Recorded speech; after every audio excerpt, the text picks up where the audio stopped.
Hey guys and gals, Nary here from Drake Wayne Gaming. Just sending me on Twitter, The Gaming Drag. Today I'm coming back at you to the Let's Play episode of Wayfinder, Arin's Path. So y'all, before we jump into it, just want to let y'all know that our Patreon is now up for as little as $5. Y'all can help support the channel, get some awesome rewards like permanent access to our community Discord server and full access to upcoming Not Safe for Work videos.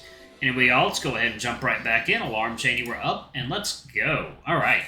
The four of us stand on an empty path near the riverbank as I look off to the side over the railing. Across the wide river, I can see a great many buildings, their lights adorning the dark night like stars. Alright, Finn. Let's go over the details again. I want to make sure we've got them all straight. I sigh and turn to the three wolf giants to repeat myself once again. It started the night I met Arin. I had a dream where I woke up in a field and ran after the sun. I heard a voice calling to me, but it sounded faint, almost weak. After I met Gierolf, I went to the library and fell asleep while studying. Where in another dream I was in the body of a wolf chasing after the moon.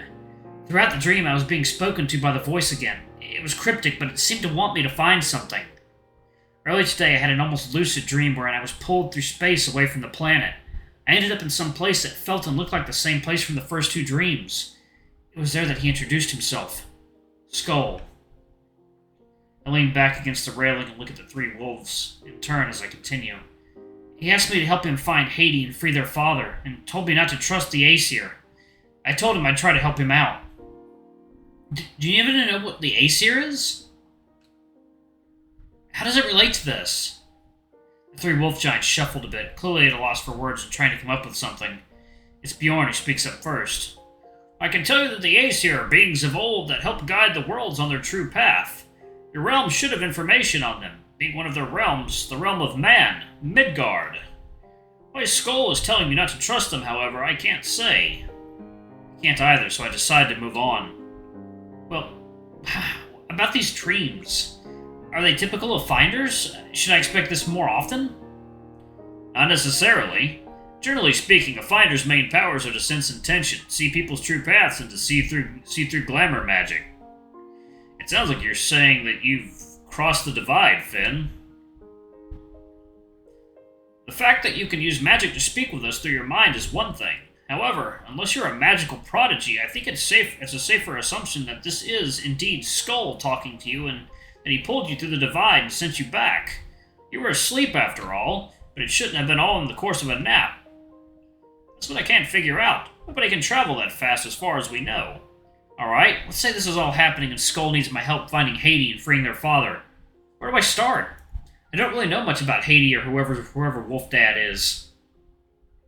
A history lesson, then.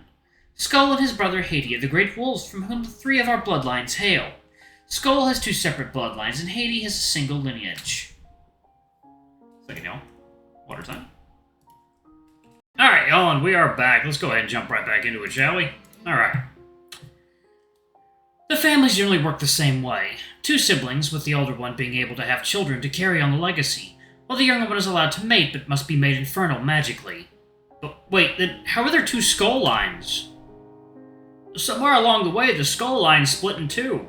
One of the brothers, Arin's ancestor, decided to run away from home and mate for love.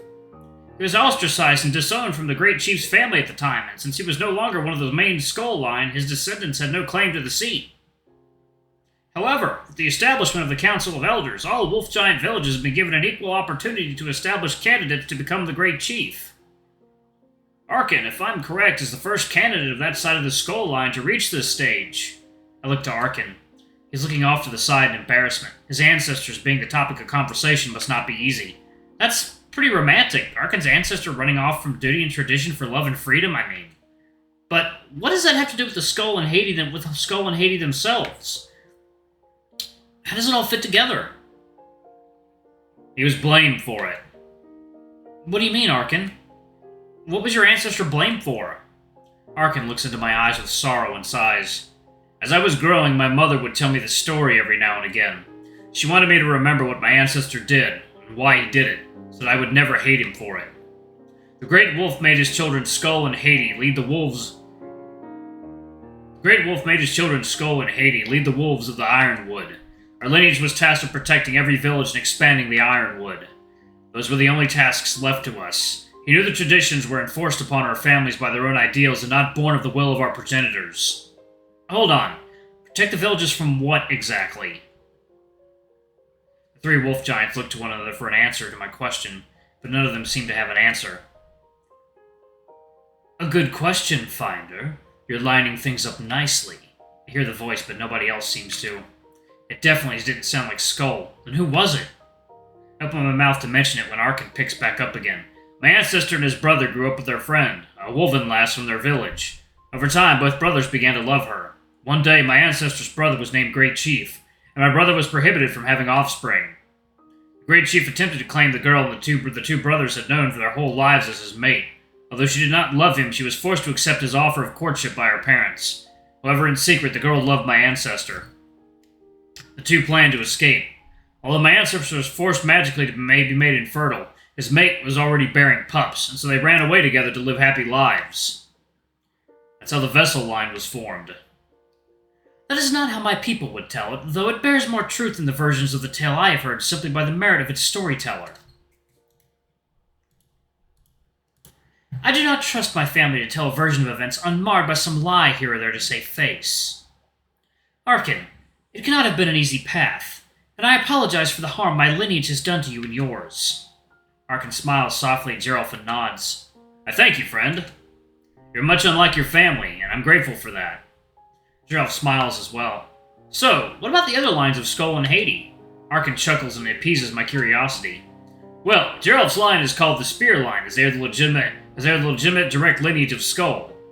It's the straightforward lineage, so to speak. Bjorn's line is called the Bear line, a more recent name. So why is Bjorn's called the Bear line? Bjorn seems to tense up again. The elders from a time between then and now gave our lines these names to more easily discuss us. But since we recently took back the role of Great Chief, the elders liken the period out of power to a hibernation. Hence, bears. Cute.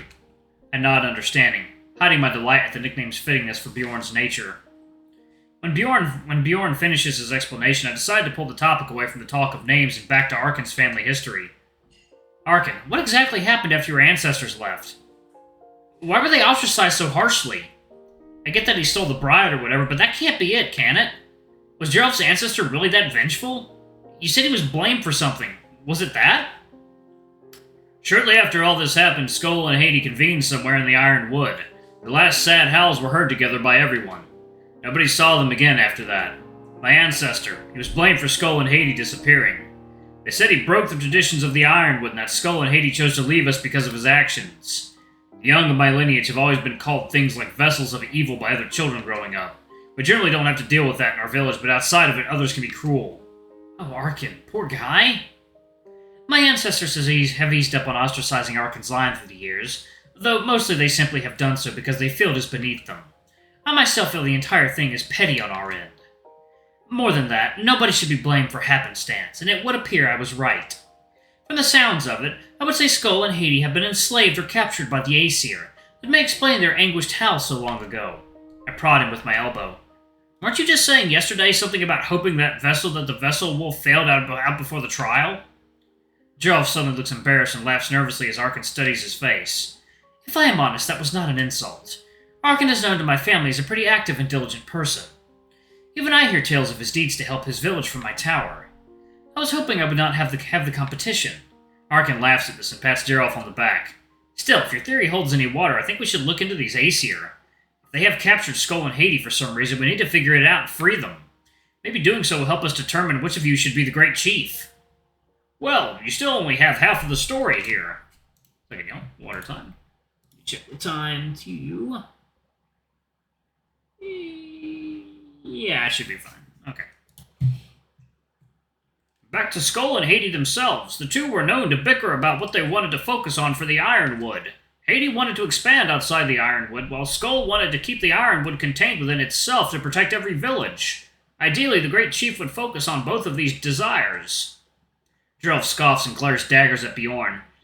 He also drops the formal charade, and I can tell he's getting pretty upset. That's rich.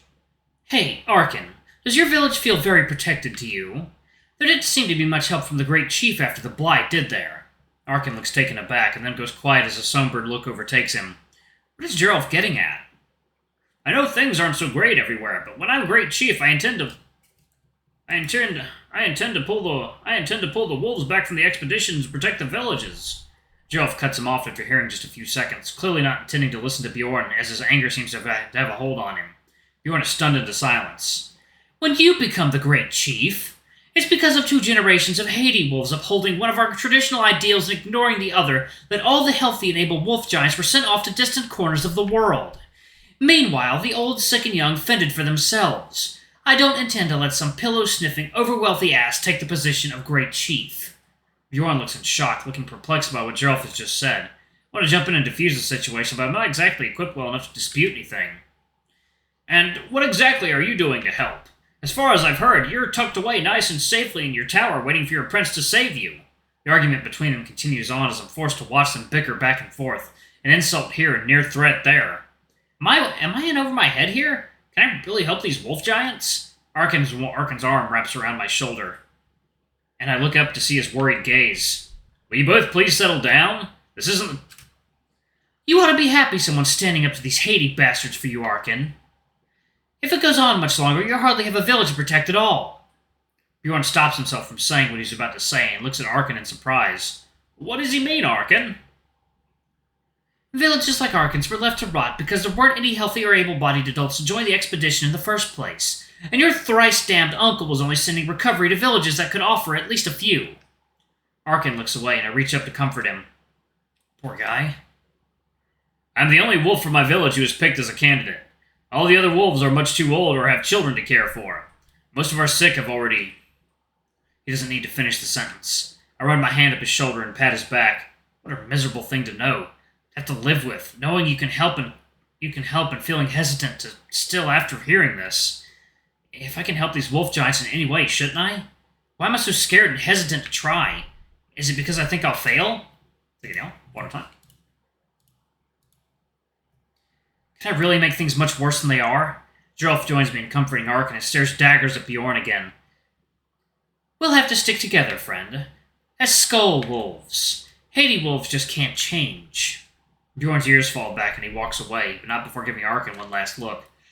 That look in his eyes is one I know well. The look of guilt. Not like being caught red-handed, but more like self-blame. The look of a man who is powerless to stop the worst of all things, but still hopes he can help. Hope which is shattered when it is not enough. It's one I've worn many times, but right now it's the one I needed to see to spur me into action. I'm still holding onto Arkin's hand, trying to soothe him, to ease him out of his distress. He looks so miserable, no doubt thinking about his village. I let go of his hand and pat his shoulder. I turn towards Gierolf angrily. What the hell is your problem? Gierolf looks towards me in shock as I blow up at him. I can feel Arkin tense up next to me as well. He's a Hati wolf. He starts to speak, but I cut him off. Quiet. Cut that bloodline shit out. Regardless of how his family has acted, regardless of how they have led the people, Biorn is his own person. He wants to help people. Gierolf stumbles over his words, looking to the side and holding his muzzle to self-soothe. As if you would know. You just met him yesterday. I have known much about these wolves my whole life. I walk up to him and look him in the eyes. Don't give me that shit. I can feel his good intentions as plainly as I can feel how sorry you already feel about what you said. It's partially true. Gierolf's eyes betrayed him before my finder ability could. I put my hand on his shoulder.